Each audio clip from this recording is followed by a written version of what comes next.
কোনো এক নিঃশব্দ স্বপ্নে তোমার পাশে বসেছিলাম, পুতুলির শেষ আলোটা ঝরে পড়ছিল ধীরে ধীরে।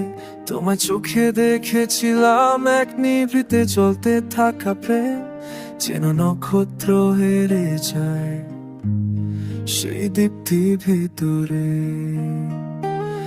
তোমার দৃষ্টির ভিতর ছিল এক গভীর সমুদ্র, যেখানে ঢের মতো আমার মন ভেসে যেত।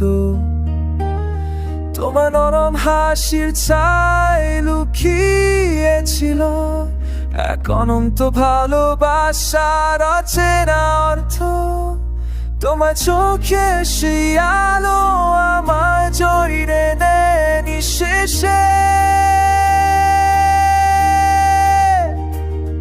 যেন সময় থেমে থাকে, পৃথিবী থেমে যা, শুধু তোমার আঙুলে নিরসন্ন।